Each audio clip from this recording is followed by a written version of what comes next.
been involved with Afghanistan the last 40 years. That shows my age.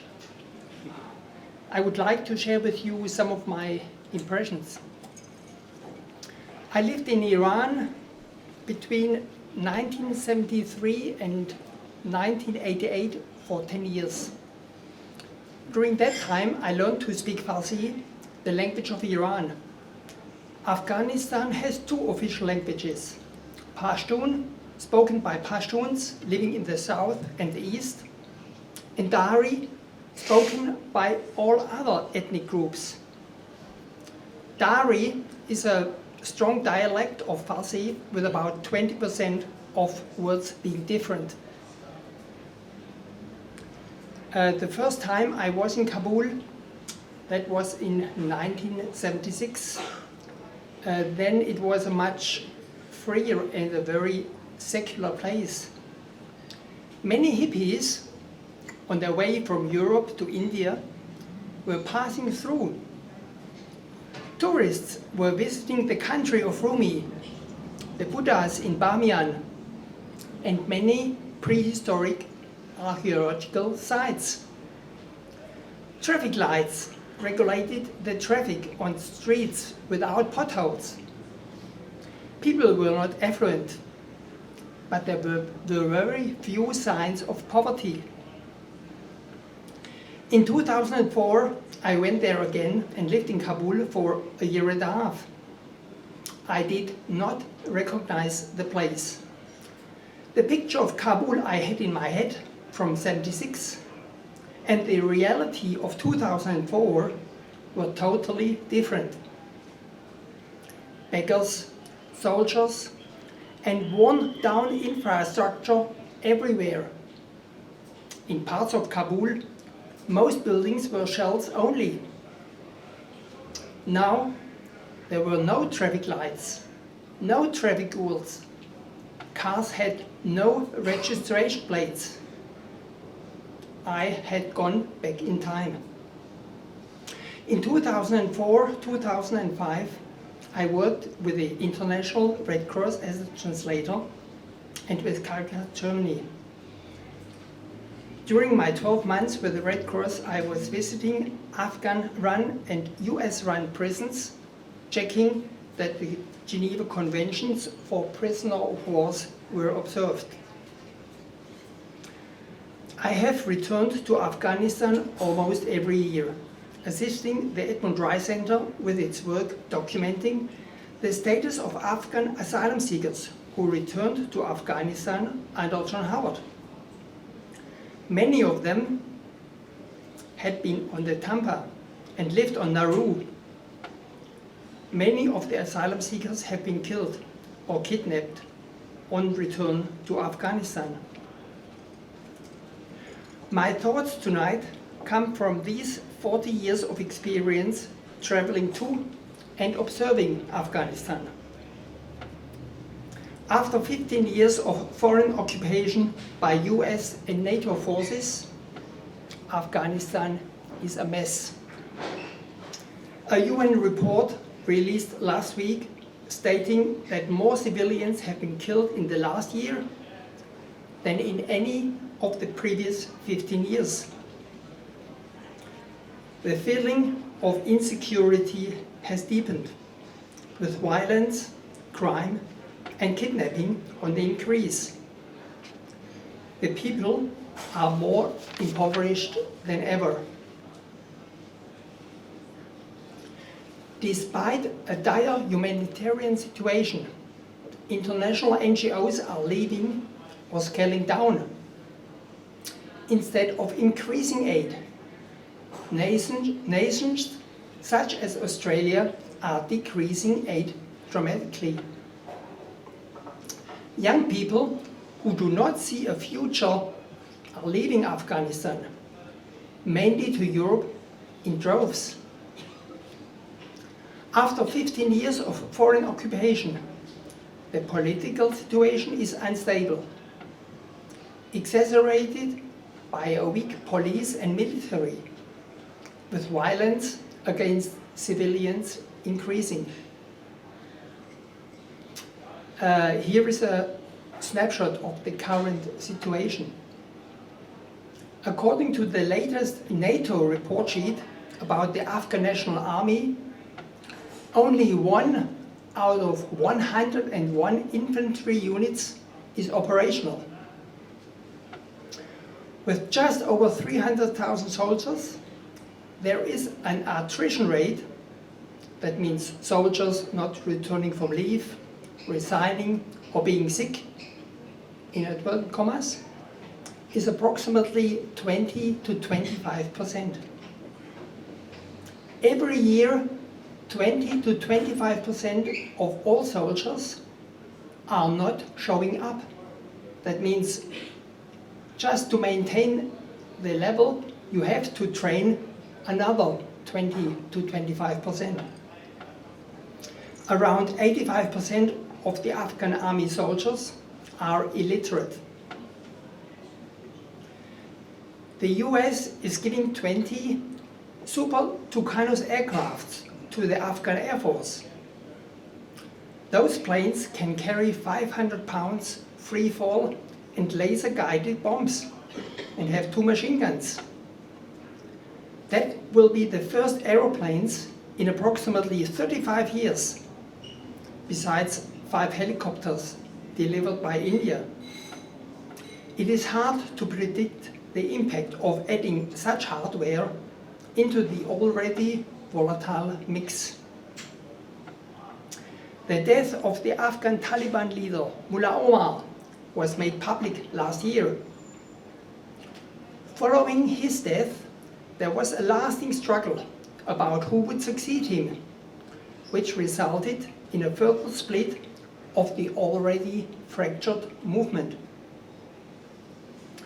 Only some days ago, a new Taliban faction was declared, which does not accept Mullah Omar's successor, because, in their opinion, the successor is supported and financed by the ISI, by the Pakistan Secret Service. The original Afghan Taliban are from Kandahar, which is in the south of Afghanistan. Another faction, the Haqqani network, originated in eastern Afghanistan. And the new faction I was just talking about is coming from the northeast. Recently, the first dead fighters were reported as a result of clashes between an IS affiliate group and the Taliban. IS fighting against Taliban. Interesting. All those groups are almost exclusively Pashtuns. Meanwhile, warlords in various provinces are flexing their muscle and are exerting influence.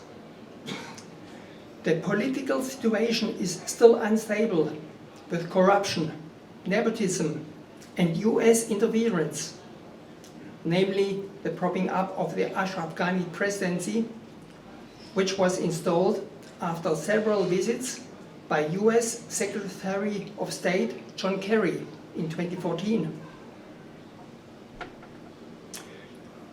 Supposedly, NATO and the US have no fighting force on the ground, but for what is called Mission Resolute Support, which they say is a training mission, but of course we know that the US are participating in bombing missions, such as the one that destroyed a Médecins Sans Frontières hospital in Kunduz. These are just some facts on the ground. After a multi-billion-dollar foreign occupation. What a mess. This mess has to be seen in context with the historical and ethnic background. Afghanistan is a multi-ethnic country. The Pashtuns are the biggest group with about 40% of the entire population. Over the last hundreds of years, the king of Afghanistan was always, except some months in the 1920s, a Pashtun. The next biggest ethnic group are the Tajik, with approximately 30%. Hazaras, with Asian features and for long disadvantaged and persecuted, are about 20%. The remaining 10% are Uzbek, Razelbash, Nuristani, and some other groups. Please keep in mind that these are only very approximate figures. The last census was in the 70s. The population of Afghanistan is anywhere between 25 and 30 million, approximately, with about 5 million living abroad, mainly in Pakistan and Iran. The name of Afghanistan means land of the Afghans.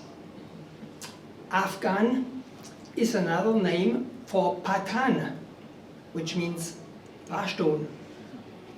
Therefore, Afghanistan technically means land of the Pashtuns, which is what many Pashtuns believe, and many non-Pashtuns find difficult to deal with.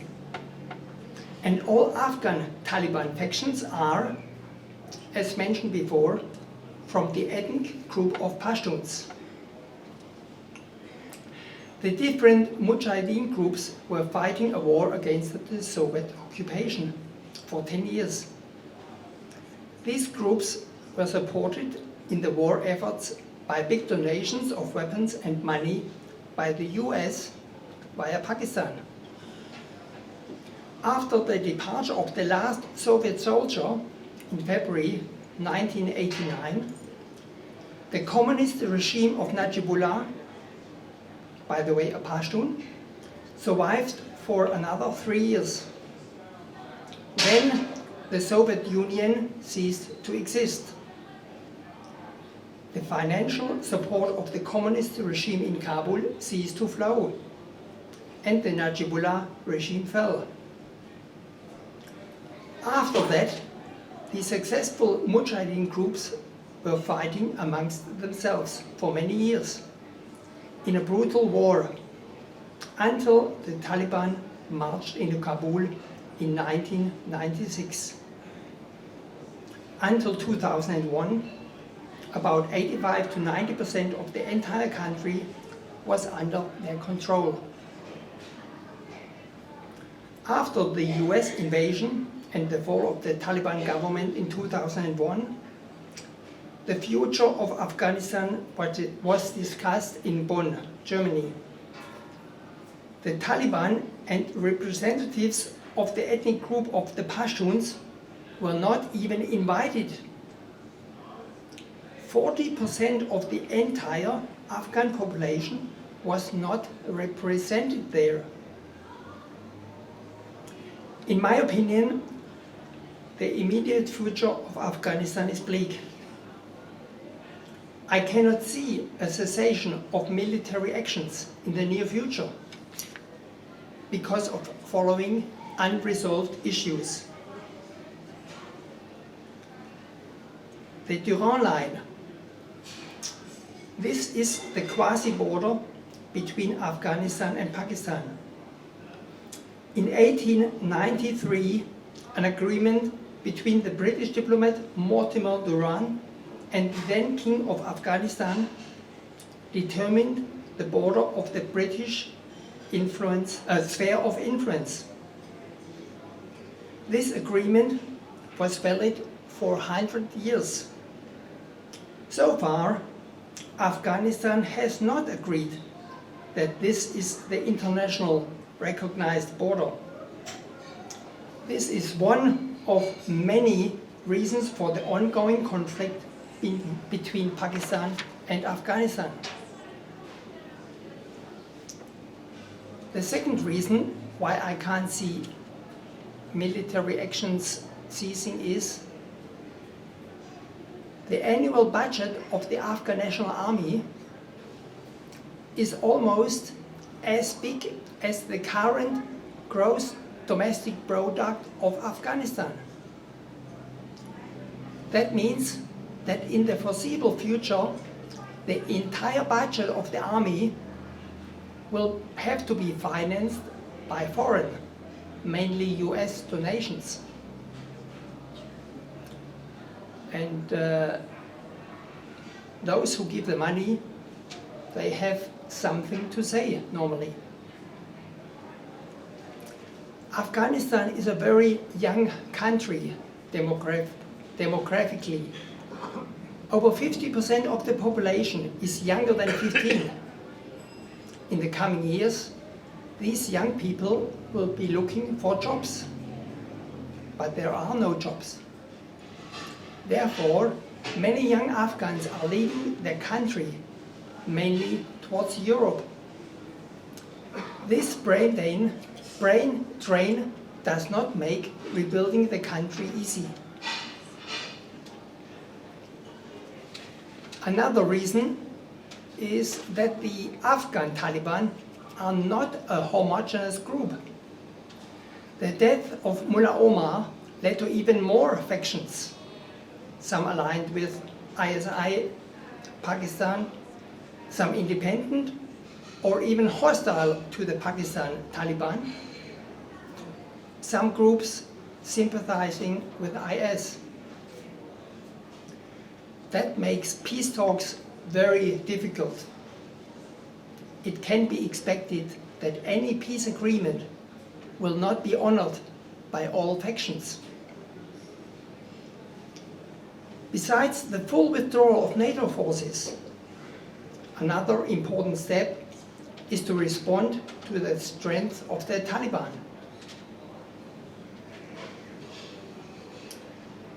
This could be done by focusing on Pakistan. The tribal areas in Pakistan along the Pakistan-Afghan border are the breeding ground for fundamentalist Taliban ideas. The population there is very disillusioned and must be supported adequately by the government in Islamabad. In my opinion, the only option for a durable peace and cessation of hostilities is a federal system. This would allow the different ethnic groups some independence from the central government in Kabul. The Pashtuns could make laws for their area, and so could the Tajiks, Hazaras, Uzbeks, etc. If this will ever happen is anyone's guess.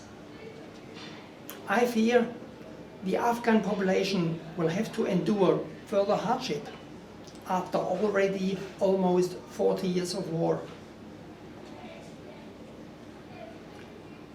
I'm happy to take questions about this and my work in Afghanistan.